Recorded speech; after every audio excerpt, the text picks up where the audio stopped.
गुजरात के वडोदरा शहर में सालों से बाढ़ आती रही है, जिसके कारण भी लगभग एक जैसे ही रहे हैं। इन घटनाओं से सबक नहीं लेने पर 2024 में फिर एक बार वडोदरा शहर को बाढ़ का भोग बनना पड़ा। इस गंभीर विषय पर चर्चा करने के लिए वडोदरा में विशेष पैनल डिस्कशन आयोजित किया गया।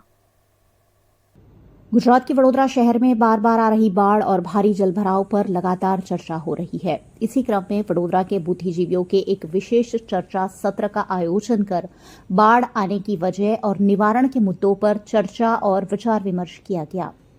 वडोदरा के वाणिज्य भवन में एमएस यूनिवर्सिटी की faculty of technology and engineering के स्टूडेंट क्लब द्वारा आयोजित इस पैनल डिस्कशन में गेस्ट ऑफ ऑनर के रूप में एजुकेशनिस्ट निकितन कॉन्ट्रैक्टर, पैनलिस्ट के रूप में पर्यावरणविद रोहित प्रजापति, एनवायरमेंटल प्लानर नेहा सरवटे, पूर्व city engineer BS Tapasia, community science centre के director doctor Jitendra Gawali, nature walk group के एडमिन प्रोफेसर अरुण मजूमदार मौजूद रहे।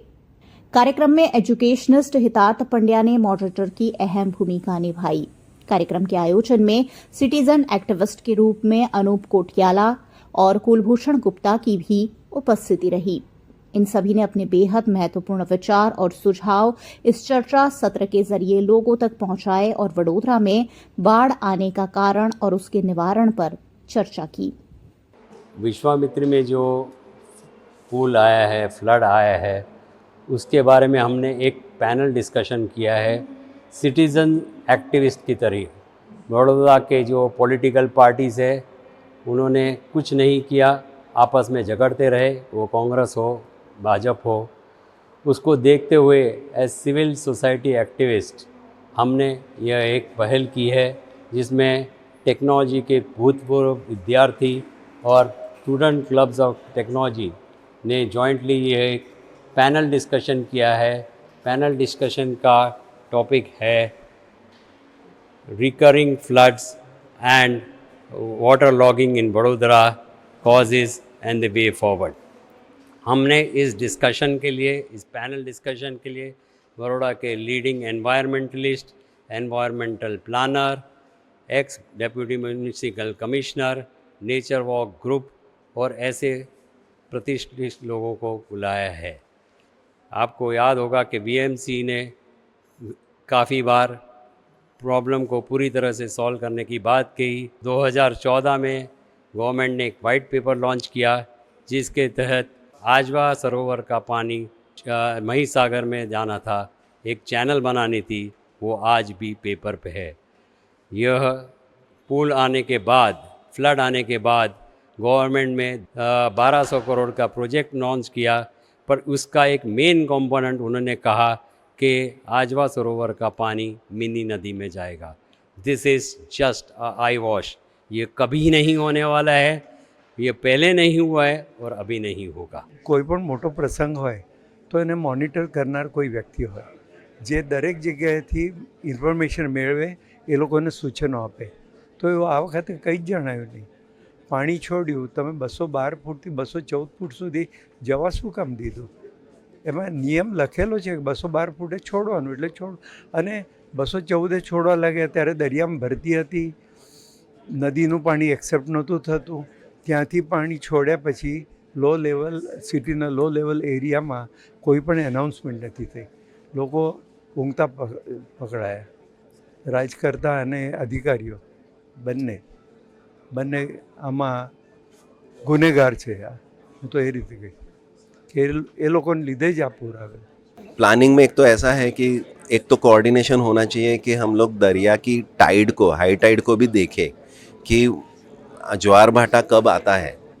तो वो जब पानी चढ़ता है दरिया के अंदर, उसी समय अगर हमारे यहाँ पे फ्लड का पानी हम लोग विश्वामित्री से अगर जाता है वो ढाढर में, और अगर छोड़ा जाए वो उसको दरिया के अंदर खम्बात में, तो वो पानी नहीं जाने वाला है। तो एक कोऑर्डिनेशन की जो भी सत्ता में बैठे लोग हैं या जो भी हमारे कलेक्टर है, कलेक्टर ऑफिस को ये होना चाहिए पता कि भाई ये समय अभी पानी नहीं छोड़ सकते, तो ये कोऑर्डिनेशन होना। दूसरी एक बात है कि आजवा का लेवल हम लोग अक्सर बात करते हैं, क्योंकि आजवा का मैंने अपने बचपन से देखा है कि आजवा अगर 1 फुट छोड़ा जाता है तो यहाँ पे विश्वामित्री 3 फुट या 3.5 फुट तक का पानी आ जाता है। तो वो एक कोऑर्डिनेशन हमको रखना पड़ेगा कि आजवा का पानी रिलीज करे तो कितना करे, उसका समय क्या रखे। अभी क्या है कि बारिश बहुत अच्छे से प्रेडिक्ट होता है, तो बारिश को मद्देनजर ये मेंटेन कर सकते हैं हम लोग, वो करना चाहिए। वडोदरा में बाढ़ आने की वजहों की चर्चा सालों से होती आ रही है। सालों से एक्सपर्ट अपनी राय कॉरपोरेशन और सरकार तक पहुंचाने की कोशिश कर रहे हैं, लेकिन कॉरपोरेशन और सरकार द्वारा ठोस निर्णय नहीं लिया जा रहा है और उसी की वजह से वडोदरा की जनता बार बार बाढ़ की वजह से लाखों करोड़ों रुपए का आर्थिक, मानसिक और शारीरिक नुकसान उठा रही है। गुजरात के भावनगर में महुआ लोंगड़ी टोल नाका लड़त कमेटी द्वारा विधायक के ऑफिस की तालाबंदी की कोशिश की गई। गुजरात के भावनगर के महुआ में महुआ लोंगड़ी टोलनाका लड़त कमेटी का रोष लगातार देखा जा रहा है। टोलनाका लड़त कमेटी द्वारा विधायक शिवा गोहिल की ऑफिस की तालाबंदी की कवायद की गई, जिसके चलते विधायक के ऑफिस के बाहर चुस्त पुलिस बंदोबस्त तैनात कर दिया गया। विधायक शिवा गोहिल मीटिंग के लिए राजकोट गए होने की वजह से विधायक अपने कार्यालय में मौजूद नहीं थे। इस दौरान विरोध कर रहे लोगों ने विधायक हाय हाय के नारे लगाए। लोंगड़ी टोलनाका कमेटी द्वारा लगातार मामले पर विरोध प्रदर्शन किया जा रहा है, जिसके चलते पुलिस द्वारा सभी को हिरासत में लिया गया। समिति के करीबन 30 जितने सदस्यों को हिरासत में लेकर विरोध करने से पुलिस ने रोक दिया। कायदाना नियम प्रमाणे संविधानना नियम प्रमाणे તમામ કાર્યો અમે કર્યા છે। છેલ્લા 3 વર્ષથી અમારી રજૂઆત છે ટોલ ટેક્સ બાબતે, અને જ્યાંથી લોંગડી ટોલ ટેક્સ 7મા મહિનામાં શરૂ થયું 20 તારીખે, ત્યારથી 23 તારીખે અમારું આંદોલન શરૂ છે। એના આપ તમામ મીડિયા સાક્ષી થવો અને આખું જગત જાણે છે, તો તમે શા માટે અત્યારે અમે ધારાસભ્યશ્રીને નિવેદન કરેલું છે? માત્ર ધારાસભ્યને રજૂઆત કરવા માટે આવ્યા છીએ। આ ધારાસભ્ય સમય નથી મારી પાસે। કલેક્ટર સાહેબને રજૂઆત કરવા માટે આવ્યા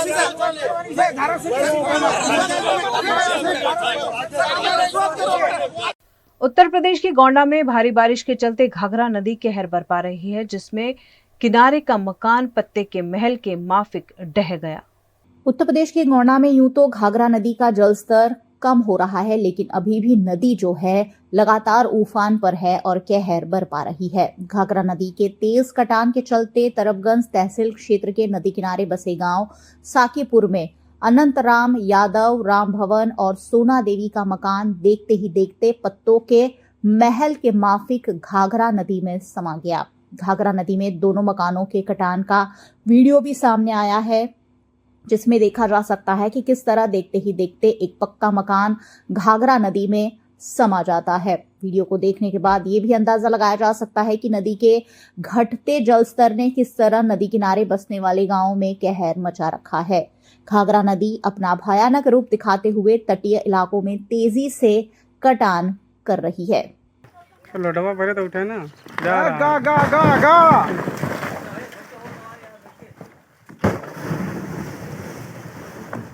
गा गा।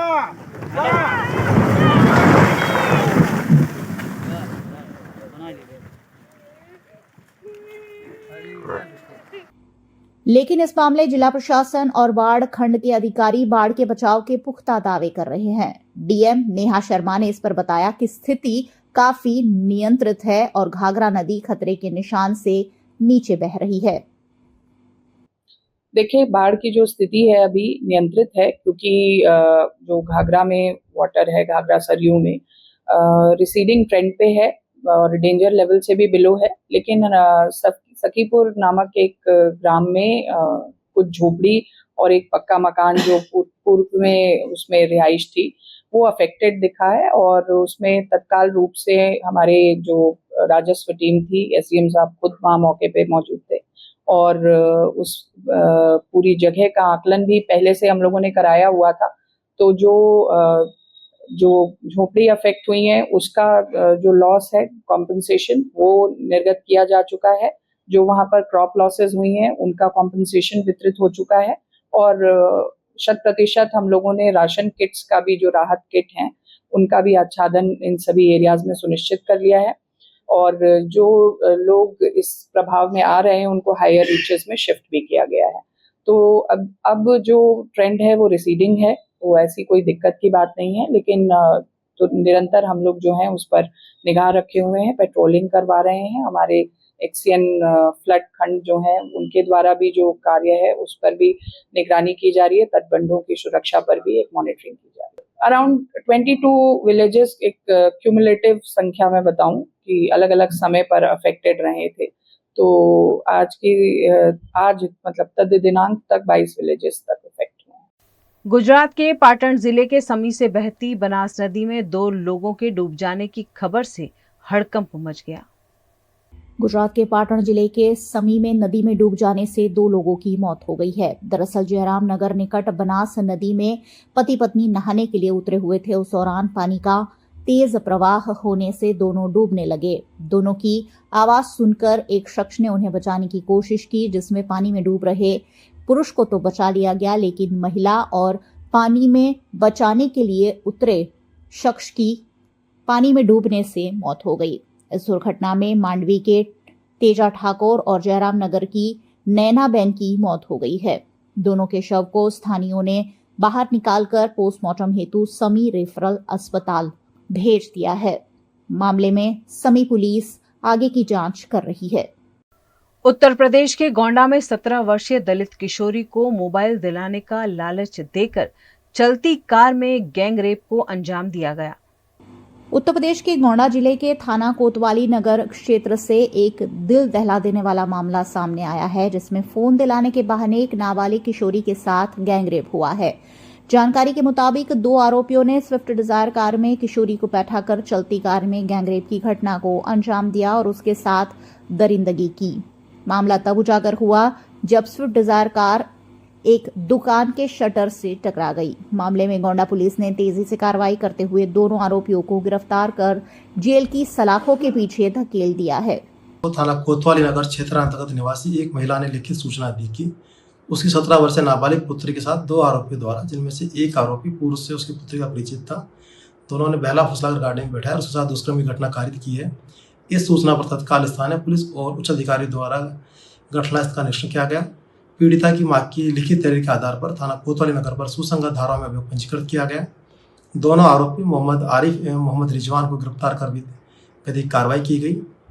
घटना प्रयुक्त गाड़ी जो कि मोहम्मद आरिफ चलाया करता था को भी बरामद किया गया है। पीड़िता का मेडिकल करवाया जा चुका है और दोनों आरोपियों के सैंपल लिए जाकर मिलाना हेतु फॉरेंसिक FSL भिजवाए जाएंगे। प्रकरण में शीघ्र से शीघ्र गुणवत्तापूर्ण विवेचना फॉरेंसिक साक्ष्य संकलन के आधार पर पूर्ण की जाएगी और ऑपरेशन कन्विक्शन के तहत प्रभावी पैरवी करते हुए आरोपियों को कड़ी से कड़ी सजा दिलाई जाएगी।